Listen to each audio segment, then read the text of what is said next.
Ayan, school supplies ulit tayo. Third project of Team Puyat. We care, we share.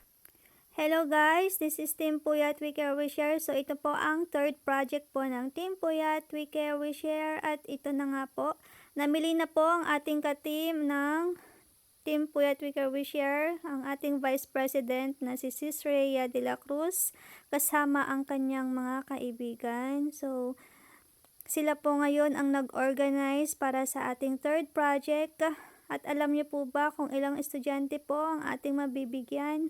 Yes po, meron po tayong 68 student na target po ngayon na mabibigyan po ng school supplies sa kanilang lugar sa Tugigaraw.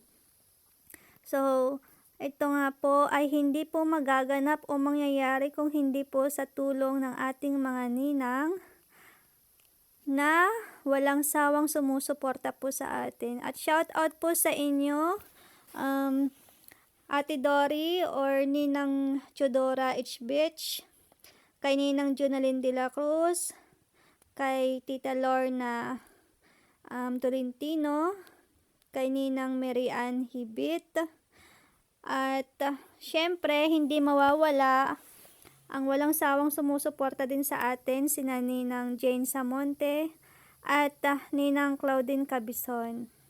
So sila po ang may mga mabubuting puso na nagbibigay po ng tulong or suporta po sa ating project dito po, sa project po ng Team Puyat We Care We Share. Sana po ay hindi po kayo magsawang suportahan po ang aming team para po magbigay handog po sa mga estudyante na nangangailangan po ng mga school supplies po na ito. So, hindi man po kami namimigay ng cash sa mga estudyante, pero sa ganitong paraan, alam po namin na malaking maitutulong na po itong mga school supplies na may bibigay po namin para po sa kanila sa kanilang araw-araw na pangangailangan sa kanilang pag-aaral.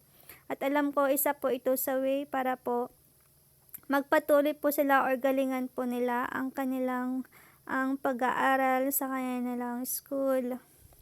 So ito nga po yung mga pinamili na po ng team.